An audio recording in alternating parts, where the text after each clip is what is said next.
அமித்ஷா அவர்கள் பிஜேபிக்காக பயங்கரமான பிளான் போட்டுட்டு இருக்காங்க.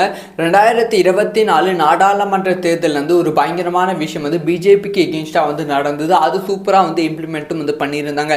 இப்போ அமித்ஷா அவர்களும் அந்த ஒரு விஷயத்தை இம்ப்ளிமெண்ட் பண்ணுவதற்கான பிளான்ல இருக்காங்க 2026 சட்டமன்ற தேர்தலுக்காக. இதனால் தளபதி விஜய் கிட்டையும் சீமான் கிட்டையும் பேச்சுவார்த்தை நடத்த இருக்கிறது. இதை பத்தி டீட்டெயிலாக தான் பேச போகிறோம். அதாவது 2024 நாடாளுமன்ற தேர்தலில் ஒரு பெரிய சூப்பரான ஒரு விஷயத்தை திமுக அதுக்கப்புறமா இந்திய கூட்டணி இம்ப்ளிமெண்ட் பண்ணியிருந்தது. அதாவது பிஜேபி 3வது டைம் ஆட்சிக்கு வரக்கூடாது, மோடி அவர்கள் 3வது டைம் பிரதமராக ஆகக்கூடாது அப்படின்னு சொல்லி இந்திய கூட்டணி அப்படிங்கிற கூட்டணி உருவாக்கப்பட்டது. எதிர்கட்சிகள் எல்லாமே ஒன்றாக சேர்க்கப்பட்டு அந்த கூட்டணி உருவாக்கப்பட்டது.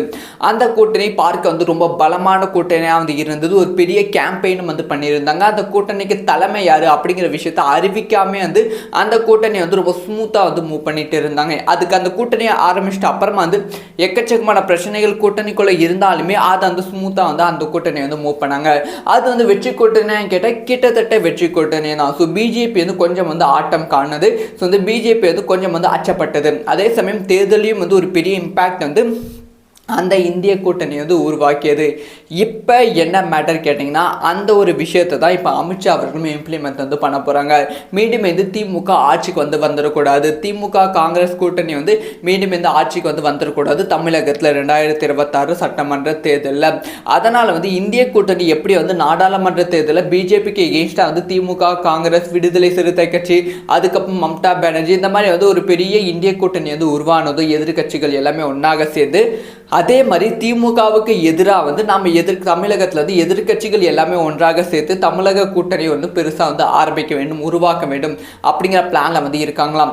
இப்போ இருக்க அதிமுக பிஜேபி கூட்டணியை வைத்து திமுகவை எதிர்த்தால் அது திமுகவுக்கு பலமாக தான் அமையும். திமுக தோல்வி பெறுவதற்கான வாய்ப்புகள் கம்மி, மீண்டும் ஈஸியாக வென்றுவிடும்.